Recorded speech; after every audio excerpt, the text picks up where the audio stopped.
Queridos, a palavra que eu vou trazer a vocês hoje é intitulada O Poder Transformador da Fé.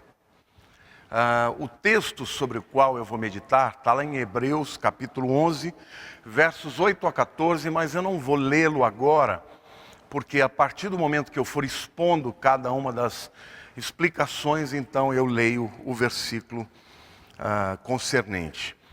Mas a verdade é que hoje nós estamos vivendo num período de uma transformação muito grande. Nós sabemos que os dias que vivemos são dias em que as mudanças são muito rápidas. O tempo das gerações, que antigamente era 30, 40 anos, foi diminuindo. Hoje até os sociólogos acabam dizendo que a diferença de 10 anos entre jovens já os torna pertencentes a gerações diferentes, por tantas que são as mudanças. Mas agora, em função do coronavírus, dessa pandemia, o mundo está enfrentando uma mudança drástica em todas as relações humanas, as relações comerciais, as relações de trabalho, as relações sociais, de amizades, tudo está sendo mudado muito rapidamente.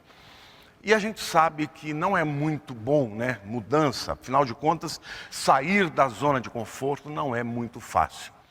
Então hoje eu quero dizer para você que como você deve encarar esse tempo de mudanças? Você deve encarar com fé. Por quê? Porque a fé tem um poder extraordinário de transformar, e transformar sempre para melhor. Porque algumas mudanças acabam, gerando resultados piores.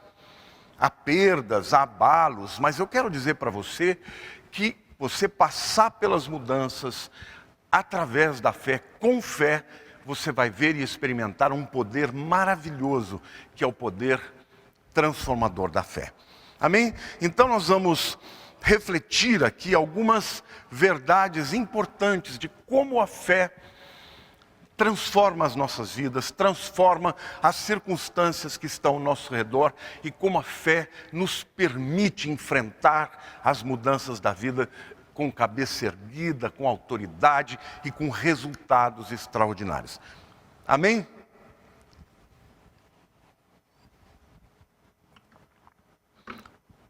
A primeira coisa que a fé faz é que ela torna um homem pacato em um homem conquistador. Hebreus capítulo 11, versículo 18 diz assim: pela fé Abraão, quando chamado, obedeceu, a fim de ir para um lugar que devia receber por herança, e partiu sem saber para onde iria. Ou seja, Deus tinha uma herança para Abraão, mas ele precisava de fé para poder ir buscar esta herança. Então, volto a falar da questão de mudança. Abraão era um homem super pacato, gente. 75 anos, morava numa cidade importantíssima, a cidade de Ur, na Caldeia, na Babilônia. Era uma cidade de aproximadamente 200 mil habitantes. Ele era filho de um homem rico, um industrial. Ele fabricava ídolos num tempo em que todo mundo acreditava nos diversos deuses da Babilônia. Ele era um homem próspero que estava ali, tinha o seu gado, tinha os seus servos, estava junto da sua família, e de repente Deus vem e o chama para mudar a sua vida. Deus diz para ele: olha, Abraão, eu tenho uma grande herança para você. Só que para você receber essa herança, você vai ter que deixar tudo para trás e vai ter que ir adiante para o lugar que eu vou te mostrar. Eu nem vou te dizer qual é este lugar. Então aquele homem pacato teve que encarar, meus queridos, a mudança. E nós, a verdade é essa, nós muitas vezes detestamos a mudança. Muitas vezes nós resistimos às mudanças. Mas uma coisa você pode ter certeza: quando a mudança vem, você não pode impedir que ela aconteça. Então, é muito importante que você entenda a mudança, que você se adapte à mudança e que você, em terceiro lugar, você possa usar da mudança a seu favor. Eu vou falar primeiro agora da nossa realidade como pastores, como igreja. Gente, o que nós estamos vivendo é surreal. Eu nunca na minha vida eu imaginei que a gente pudesse ser impedido de de se reunir nas igrejas. Nunca. Eu achava que quando viesse a grande tribulação, quando viesse a perseguição, seria uma coisa mais assim, coercitiva, e que de fato a gente ia acabar se reunindo nos lugares mais escondidos. Mas eu nunca imaginei que no século XXI nós tivéssemos que passar pelo que estamos passando. A gente podia simplesmente resistir, a gente podia simplesmente dizer, não, vamos fazer de qualquer jeito, ou nós podíamos entender e escolher e pedir a Deus discernimento e uma direção para podermos usar desta circunstância a nosso favor. Hoje, a Igreja de Jesus no mundo está pregando muito mais, está levando a palavra muito mais longe, continua fazendo as obras sociais que nós temos feito, ou seja, quando passar este momento que nós estamos vivendo e que nós vivemos então no novo mundo, né? Nessa nova realidade que nós vamos ter, no novo normal que as pessoas estão chamando, nós teremos trazido alguns requisitos, algumas novidades, algumas novas visões por conta desta mudança que estamos enfrentando. Então, gente, é muito importante que vocês entendam que a mudança ela não é necessariamente contra nós. Outro dia eu ouvi um testemunho numa pregação do pastor Myles Monroe, e ele conta que uma ovelha dele perdeu o emprego e chegou para ele chorosa, falou, pastor, perdi meu emprego, e agora? Como que eu vou fazer? Ele chegou para ela e falou assim, minha querida, você tem um forno na sua casa? Ela falou, tenho. Como é que você usa? Você usa isso muito frequentemente? Ela falou, uso uma vez por semana, quando a gente faz um almoço de família. Ele falou, então por que você não começa a fazer cookies, bolachas? Qualquer pessoa sabe fazer. Ela falou, não, eu sei fazer, meu cookie é delicioso. Por que você não faz isso? Vai nas empresas, inclusive naquela que te mandou embora, e primeiro você dá os cookies que você fizer, para que eles experimentem e eles gostem. Em seguida você faz uma proposta para que eles possam comprar de você diariamente os seus cookies. E ela obedeceu, e ela foi. Chegou naquela primeira empresa, ofertou lá os seus cookies, a turma adorou, né, comendo na hora do cafezinho, com o cafezinho, e ela saiu dali já com um acordo de levar diariamente aqueles cookies para serem vendidos ali. Para encurtar a conversa, gente, dentro de um ano, esta mulher já tinha feito acordo com diversas empresas. E ela já não estava mais vendendo cookies para uma empresa, ela estava vendendo para várias. Ela criou uma fábrica, contratou um monte de pessoas e, para encurtar a conversa, ela saiu de uma circunstância de desemprego para uma circunstância onde ela se tornou uma empresária. Tudo por quê? Por causa da mudança que ela experimentou na sua vida. Então, gente, é assim que Deus faz. Agora, se não houver fé nesta equação, você fica com medo, você fica, amarrado na sua circunstância atual, você tem medo de inovar, de se reinventar. E Deus, quando não encontra fé no coração de uma pessoa, não pode transformar a sua realidade. Na vida de Abraão, claramente, a sua fé é sinônimo de obediência. Ele obedeceu e foi na direção do destino que Deus tinha para ele, em cima de uma promessa, em cima de uma fé que ele tinha nesse Deus que ele acabara de conhecer. Então, a primeira coisa que a fé faz, ela transforma homens pacatos em homens conquistadores. Eu quero dizer para você, eu não tenho dúvida, quando passar esse momento, e vai passar, a menos que esteja chegando a hora mesmo e Jesus vá arrebatar a sua igreja. Mas, se nós tivermos ainda alguns anos, saiba você que Deus vai te dar desafios, Deus vai te apontar caminhos, e quem tiver fé vai colher grandes frutos, porque Deus está no trono, meu querido. Deus é Senhor da história. história, e Ele te ama, Ele se importa com a tua vida. Então não olha para o futuro com medo, ao invés de você olhar para o futuro com perplexidade, olha para cima, é de lá que vem o teu socorro vem do Senhor, que fez os céus e a terra. Ele comanda esta terra, Ele comanda até mesmo a terra que passa pelo coronavírus, meu querido. Amém?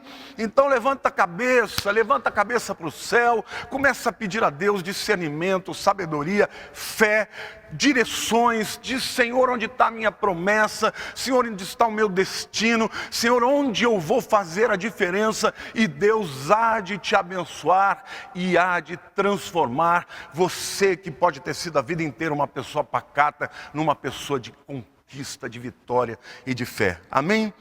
A segunda coisa que a fé faz, meus queridos, é que ela torna uma visão natural numa visão sobrenatural.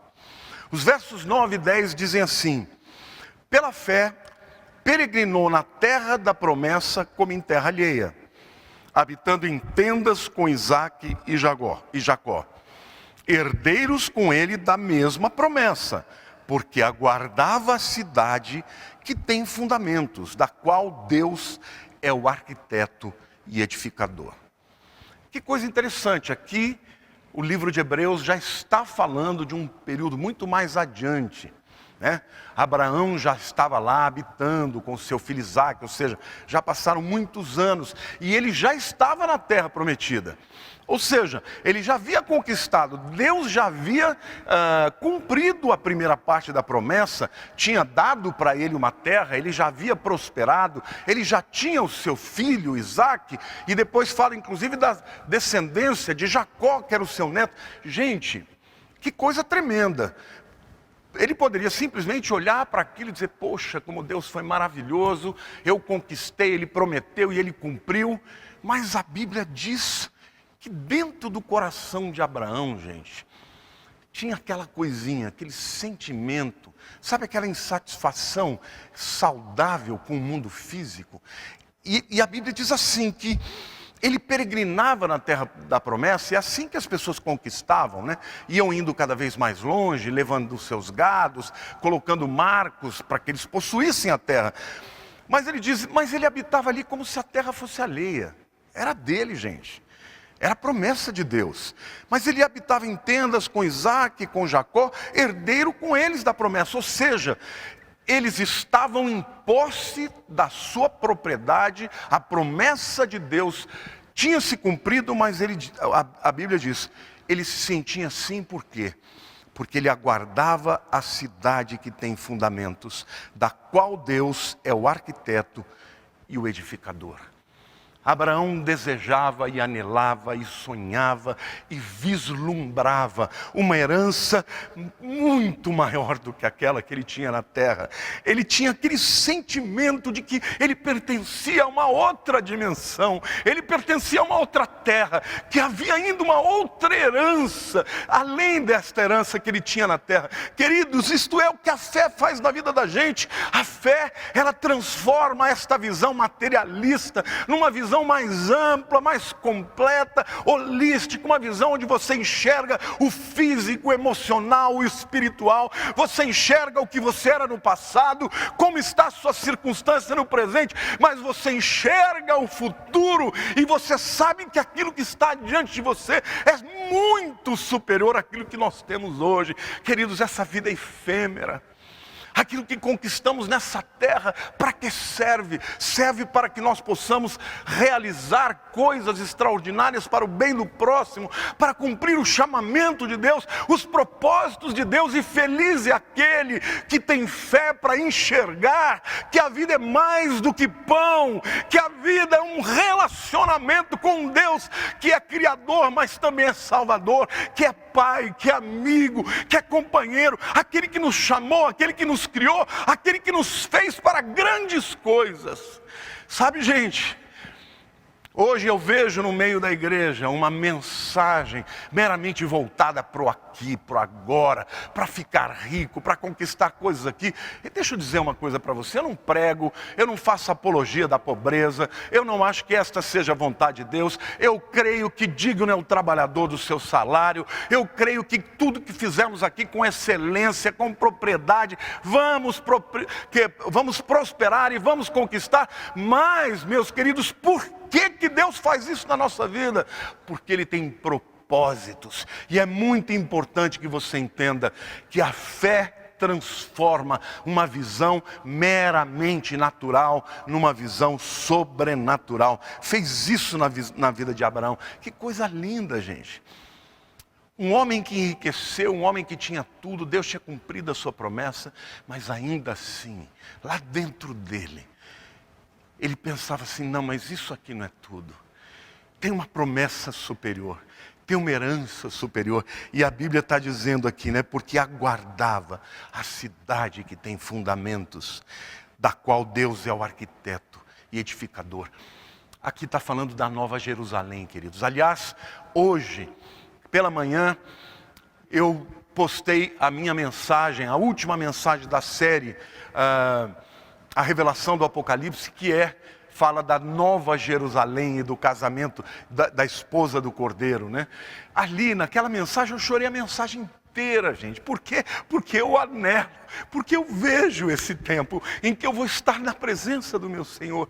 Então, meu querido, eu vivo nesta terra, eu curto tudo que Deus tem, eu amo minha mulher de todo o coração, eu amo minha filha, meu genro, meus netinhos, eu amo meus amigos, os meus pastores, eu amo viver, eu não estou querendo a morte não, mas eu quero viver aqui nesta terra, sabendo que tem um chamado de Deus para o céu, um chamado superior, algo que um dia eu ainda haverei de herdar, e por isso eu vivo norteado por essa convicção, norteado por essa fé, vivendo para esse Deus que me chamou como chamou Abraão, do erro, do engano, do pecado, para uma vida de relacionamento. Então, meu querido, a fé precisa mudar a sua visão.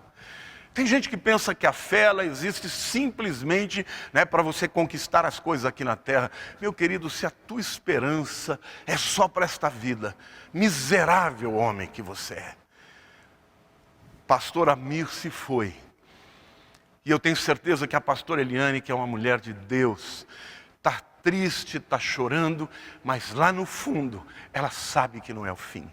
E eu quero dizer para você que talvez agora esteja sofrendo, tenha perdido alguém querido, eu já perdi pai, já perdi mãe, já perdi irmão, mas eu quero te dizer que é tão gostoso, é tão maravilhoso quando a nossa fé nos dá certeza de que isto não é o fim, de que isto é só o começo, de que o que está diante de nós é a glória do Deus Todo-Poderoso. Então, meu amado, eu te digo hoje, peça a Deus uma fé que possa transformar a tua visão natural, materialista, numa visão sobrenatural. Amém? Tudo passa nesta vida, mas a eternidade está diante de nós. E nem olhos viram, e nem ouvidos ouviram, e nem jamais penetrou no coração do homem o que Deus preparou para aqueles que o amam. A terceira coisa que a fé faz é que ela torna a impossibilidade em milagre. Abraão era um homem velho, não era mais viril. Sara era estéril, já tinha cessado as regras, já estava na menopausa há muitos anos. Mas a Bíblia diz, lá no capítulo 11, versículo 11, diz assim: pela fé, também a própria Sara recebeu poder para ser mãe, não obstante o avançado de sua idade. Por quê? Pois teve por fiel aquele que lhe havia feito a promessa. Queridos, quando os recursos humanos acabam, quando a impossibilidade é absoluta, quando não há mais nenhuma esperança, é nessa hora que a fé vai fazer a diferença. Porque a fé torna o fraco forte, o estéril fecundo. A fé vence a morte com a ressurreição e torna o fim das coisas no começo. Pela fé, Sara recebeu poder, força, capacidade para ser mãe, não obstante o avançado da sua idade, pois teve por fiel aquele que lhe havia feito a promessa. É lindo isso, né? Porque a fé nada mais é do que você acreditar que aquele que pode, você não pode. Você está cheio de impossibilidades, mas você acredita que aquele que pode é fiel. Mas o que é fiel? É digno de fé. É digno de confiança. Então, quando nós, irmãos, é como um ímã, né? É o ímã, é a polaridade negativa com a positiva, é o fraco com o forte, é o doente com o são, né? É a morte com a fonte da vida. É isto que a fé faz. O corpo amortecido de Sara, meu querido, era tudo isso, era ausência, era esterilidade, era morte, era nada. Era nada, mas ela cria que havia um Deus que prometera, que era um Deus fiel, digno de confiança, que sua palavra não volta atrás. E eu profetizo para você hoje, a palavra de Deus não volta atrás. Se você crer na palavra de Deus, ela realizará os milagres na sua vida. Meu querido, permita que o poder de Deus abale as suas convicções humanas, a sua incredulidade, as suas relativizações, porque quando existe incredulidade, interrompe-se esta ligação de fé, de confiança. Ela teve esse poder, por quê? Porque ela olhou para cima. E ela creu que quem tinha poder para fazer aquilo era fiel. Aleluia! A fé, portanto, ela é capaz de transformar toda impossibilidade num milagre. Muitos de vocês que estão me vendo, você que está me vendo, talvez esteja precisando de um milagre. Deus ainda faz milagre. O que precisa haver é mais fé. Jesus Cristo disse a respeito dos dias em que vivemos: porventura, quando o Filho do Homem vier, achará fé na terra? Jesus fala para a igreja de Filadélfia: sei que és fraco, que tens pouca força, mas eis que ponho diante de ti uma porta aberta que ninguém pode fechar. Igreja do Senhor Jesus, estamos vivendo debaixo de uma atmosfera de medo, de uma atmosfera de incredulidade, de desesperança, de ódio, de disputas, de brigas. É óbvio que existem verdades subjacentes, verdades que não podem ser interpretadas. Por quê? Porque os players, porque aqueles que estão jogando o jogo, eles escondem a verdade. Mas eu quero te dizer algo: o nosso Deus é a verdade, Ele conhece a verdade, e Ele não precisa que nós sejamos fortes, Ele nos torna fortes, porque o poder de Deus se aperfeiçoa na nossa fraqueza. Mas como isso se dá? Se dá quando nós cremos.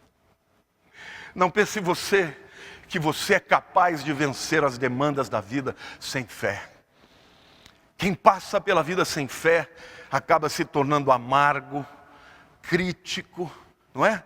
Cheio de criticismo, cheio de incredulidade, olhando para o lado, só vendo impossibilidades. Mas se invece, né? Estou pensando aqui italiano, me perdoe. Verdade, eu estou estudando tanto italiano que às vezes vem a palavra, vem as frases em italiano. Mas se ao invés disso, se você começar a crer neste Deus, você, como Sara, como Abraão, vai experimentar um relacionamento com um Deus todo-poderoso. E sabe, querido, muito mais do que a gente receber uma bênção, muito mais do que provar o milagre em si já é maravilhoso, é você saber que existe um Deus que está no trono, que te ama tanto, que quer intervir na tua história, que quer intervir no seu problema. Alguém vai dizer: pastor, mas por que então que existem mortes de pessoas que adoecem? Queridos, o dia da nossa morte Deus sabe. Quando chegar a hora, ninguém vai impedir. Mas se não é a tua hora, Deus pode transformar uma doença incurável num milagre extraordinário. Amém? A fé pode fazer isso. Então, quando os recursos humanos acabam, quando a impossibilidade é absoluta, ainda assim, a fé pode transformar a impossibilidade em milagre. Em quarto lugar, eu quero dizer que a fé torna a esterilidade numa colheita extraordinária. O versículo 12 diz assim: por isso, ou seja, porque creram, porque consideraram fiel aquele que prometeu, também de um, aliás, já amortecido, saiu uma posteridade tão numerosa como as estrelas do céu, inumerável como a areia que está na praia do mar. De um corpo amortecido saiu uma posteridade numerosa. De uma impossibilidade absoluta. Um corpo amortecido significa que Abraão não tinha mais nenhuma virilidade. Deste corpo amortecido, Deus suscitou uma descendência numerosa, uma colheita extraordinária, ou seja, da esterilidade a uma colheita extraordinária. Um homem velho que não tinha filhos se tornou pai de nações. Avraham é uma palavra, Av é pai, Ra é muitos, Am povos, pai de muitos povos, de muitas nações, de muitas etnias. Hoje no mundo inteiro tem descendentes de Abraão, porque este homem amortecido creu e a sua fé fez com que a sua impossibilidade, a sua esterilidade se transformasse numa colheita extraordinária. E eu quero aplicar para a sua vida. Não importa que o que você tem seja pouco. Talvez o que você tem seja nada, mas se você crer em Deus, você vai prosperar. Deus vai frutificar. Não é vontade de Deus que os seus filhos não tenham frutos. Jesus disse: eu vim para que tenham vida em abundância e para que os vossos frutos permaneçam. Quem anda pela fé, quem anda no Senhor, quem anda na verdade, vai produzir frutos onde estiver, na circunstância que estiver, debaixo da prova, debaixo da perseguição, num país fechado, num país comunista, num país capitalista, não importa a circunstância, vai fazer diferença, vai prosperar, e isto se vê claramente na vida do povo judeu, irmãos. Os descendentes de Abraão foram perseguidos ao longo dos muitos séculos, mas onde eles iam, eles levavam as suas trouxinhas, os seus ouros, porque eles sabiam que dinheiro não dava para retirar no caso de uma perseguição. E onde eles iam, onde eles se instalavam, eles prosperavam. E Deus está dizendo para você, não é o coronavírus que vai pôr o fim na tua vida. O coronavírus não é uma pá de cal na tua história. Se você está vivo e você crê em Deus, você vai dar a volta por cima, você vai prosperar, você vai conquistar, você vai gerar frutos e os seus frutos permanecerão. Amém? Em nome de Jesus. Agora, tem um texto de Romanos que eu amo, que diz assim, que Abraão, em esperança, creu contra a esperança. Essa é uma tradução, irmãos, que deixa muita gente em dúvida. O que ele está querendo dizer? Em esperança, creu contra a esperança.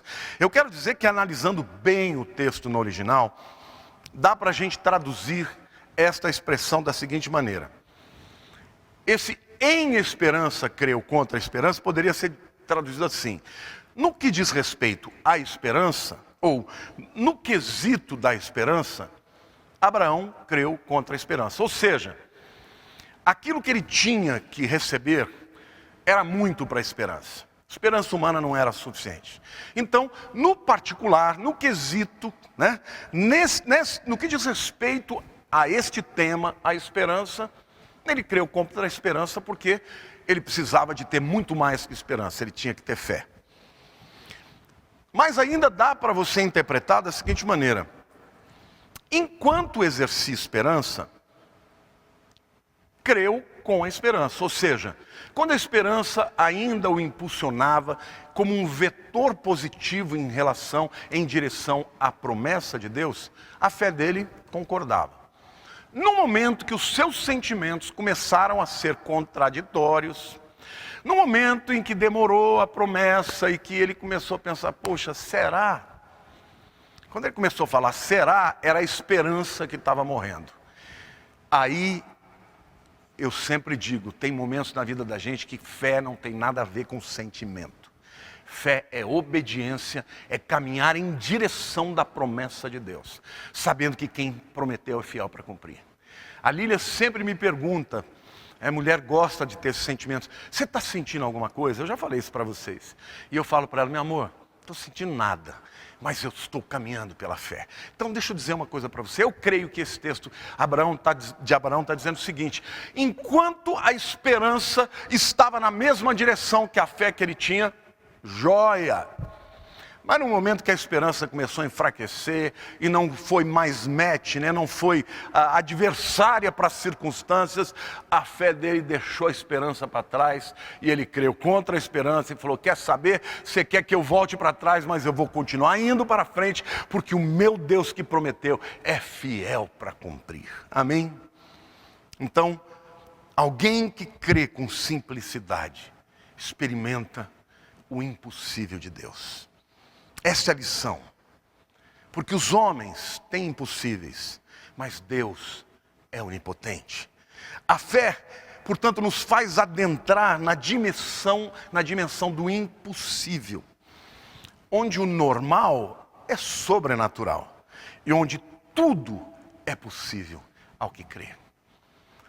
Sabe, gente, o que nós estamos vivendo é surreal. Eu não estou aqui minimizando o sofrimento das pessoas. O que eu estou fazendo é te apontar o caminho para uma vida de vitória. Porque Deus está no céu. Ele é maior do que a terra. Ele é maior do que a circunstância da terra. Ele é maior do que as decisões dos homens desta terra. E aquele que nele crê o agrada, porque sem fé é impossível agradar a Deus. E aquele que nele crê vai experimentar o sobrenatural. O que eu estou te dizendo, queridos, que a verdade, ela é muito mais profunda do que somente isso que vemos ou que tocamos. Isso significa que agora, neste momento que eu estou falando, existe aqui um mundo espiritual que está atuando. Existem demônios tentando impedir que eu pregue a vocês, mas existem anjos do Senhor, existe uma realidade espiritual. E agora, neste momento, eu falo na autoridade, na unção que me foi dada pelo Rei dos Reis, para profetizar sobre a tua vida. Igreja, levanta a cabeça, porque nós temos a resposta, nós conhecemos o caminho, e o caminho é Jesus, e a fé nele é a fé que transforma a impossibilidade nos milagres. Em nome de Jesus, sai da tua incredulidade, sai do teu choramingo, da tua murmuração, porque Deus é um Deus que transforma toda a esterilidade em colheita abundante. O deserto floresce, onde não crescia nada, os frutos serão suculentos, porque assim prometeu o Senhor. E a última coisa que eu quero falar neste texto que a fé faz. Aliás, é um argumento que não é sobre o que ela faz, mas sobre o que ela é. A fé, ela fundamenta-se em Deus e não nas suas bênçãos. Ou seja, não podemos fundamentar a nossa fé no resultado, nas bênçãos que Deus nos dá, mas em quem Deus é. Os versos 17 e 18 desse mesmo texto diz assim: pela fé, Abraão, quando posto à prova, ofereceu Isaque. Estava mesmo para sacrificar o seu unigênito, aquele que acolheu alegremente as promessas, a quem se tinha dito, em Isaque será chamada a tua descendência. Às vezes Deus pede coisas para a gente que parece loucura, né? Deus fala para Abraão, vou te fazer pai de nações, vou te dar um filho, o filho da promessa, numa idade avançada, você já está com o corpo amortecido, Sara já está com o ventre seco e você vai ser pai de muitas nações. Abraão espera 25 anos para Isaac nascer. Agora Isaac cresceu, é um jovem, um homem feito já. E Deus fala, bom Abraão, legal, agora eu quero que você me entregue Isaac e sacrifique Isaac. E veja bem, Abraão não pensou que era pegadinha, porque naquele tempo todos os deuses pediam isso. Então Abraão achou que era para valer. Mas isso não fazia sentido, Isaac ainda não tinha tido filho, não tinha se casado.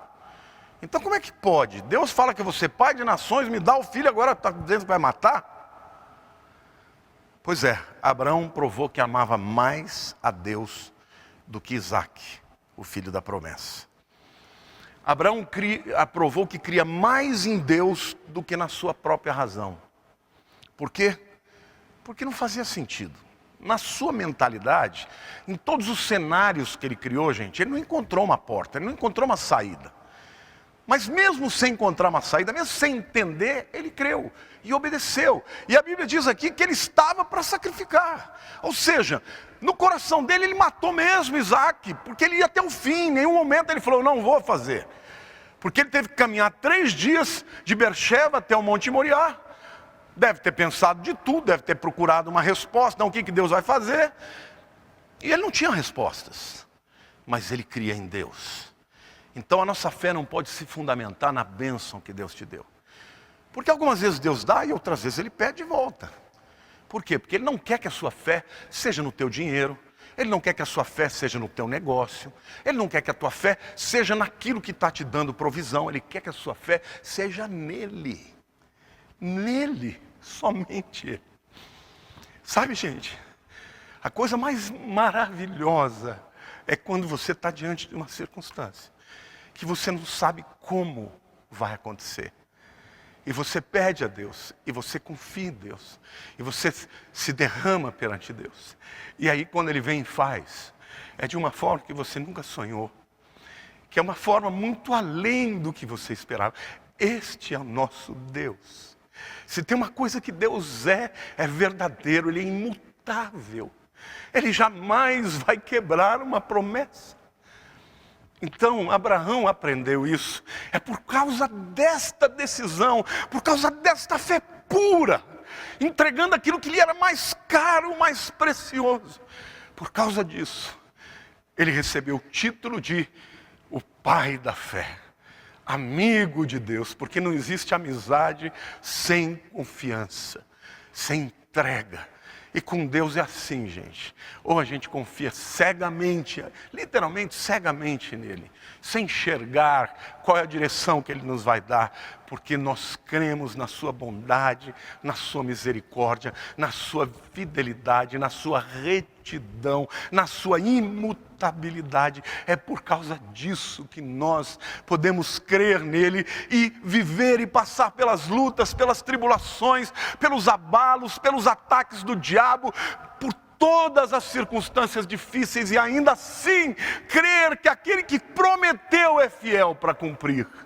Então foi isso que Abraão fez. Ele fundamentou a sua fé na pessoa de Deus e não na promessa que Deus tinha feito. E Deus certamente lhe surpreendeu, porque na hora que ele ia matar Isaac, apareceu um cordeiro amarrado com seus chifres num arbusto. E quando Isaac pergunta, talvez naqueles segundos que antecederam o sacrifício, Isaac já sabia, porque quando eles subiram o monte, ele disse: pai, aqui está a lenha, aqui está o fogo, onde está o cordeiro para o sacrifício? E Abraão disse: o Senhor proverá. Yahweh, o Senhor proverá para si o cordeiro. E quando aquele cordeiro apareceu, meus queridos, significa que ele apontava para o verdadeiro cordeiro, que é a provisão de Deus para todos nós, o seu próprio Filho Jesus. Aleluia, amém, meus queridos, não é lindo isso? Então eu acredito que quando Abraão subia o monte de um lado, o cordeiro estava subindo do outro lado, para que no momento exato que Abraão fosse matar o seu filho, o cordeiro fizesse mé, e com aquele mé, Abraão pudesse ver que Deus havia provido para si o cordeiro do sacrifício. Então, meus queridos, estamos vivendo tempos difíceis. O mundo está vivendo tempos difíceis. Mas nós não somos desesperados, porque temos esperança. Nós não somos como os incrédulos, porque cremos em Deus. Nós não somos órfãos, porque temos um Pai no céu. O Senhor Jesus disse: não vos deixarei órfãos, voltarei para vós outros. Eu quero terminar esta palavra, meu querido, primeiro, falando com você que está me vendo, que nunca entregou a sua vida para Jesus, que nunca confiou a sua vida para Ele. Você vai ver na tela um texto e também um lugar onde você pode compartilhar a sua decisão por Jesus. Eu vou orar com você. E se você hoje está entregando a sua vida para Cristo, está orando comigo, eu vou te ajudar a fazer essa oração. Eu quero pedir que você comunique-se conosco ali através desse texto, porque nós queremos orar pela tua vida.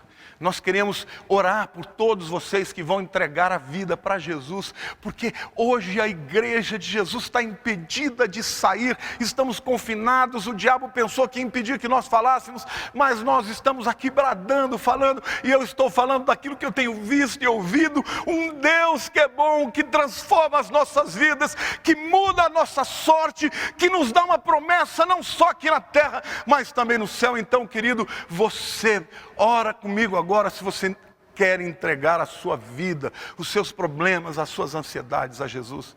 Ore assim comigo, diga: Senhor Jesus, eu estou abrindo o meu coração para Ti. Eu estou passando por muitas lutas. Eu tenho ansiedade, eu tenho medo, mas eu vi o Senhor dizendo através desse pastor que o Senhor me ama e que Jesus morreu na cruz no meu lugar. Por isso eu quero entregar a minha vida, meus pecados do passado, meus problemas do presente e o meu futuro. Eu hoje confesso a Ti, Jesus, como meu único Salvador. Eu reconheço que sozinho eu não dou conta. Mas se o Senhor entrar na minha vida e conduzir a minha vida e os meus passos, eu sei que o meu futuro será glorioso. Por isso eu creio que o Senhor é o meu Salvador e que hoje o Senhor escreve o meu nome no livro da vida. Querido, se você orou assim comigo, faça agora. Use aquele QR Code ali, aquele QR Code, e possa mostrar ali quem é você, o seu nome, e dessa maneira a gente ter aqui catalogado que você entregou a vida para Jesus e nós vamos orar pela tua vida. Querido, a fé é como um grão de mostarda. Começa pequenininho e se torna uma árvore frondosa. Talvez a sua fé hoje seja muito pequenininha, muito frágil, mas começa assim. E a Bíblia diz que a fé vem pelo ouvir da palavra de Deus. Então, vai ouvindo a palavra de Deus cada vez mais e a tua fé vai aumentar. Que o Senhor te abençoe.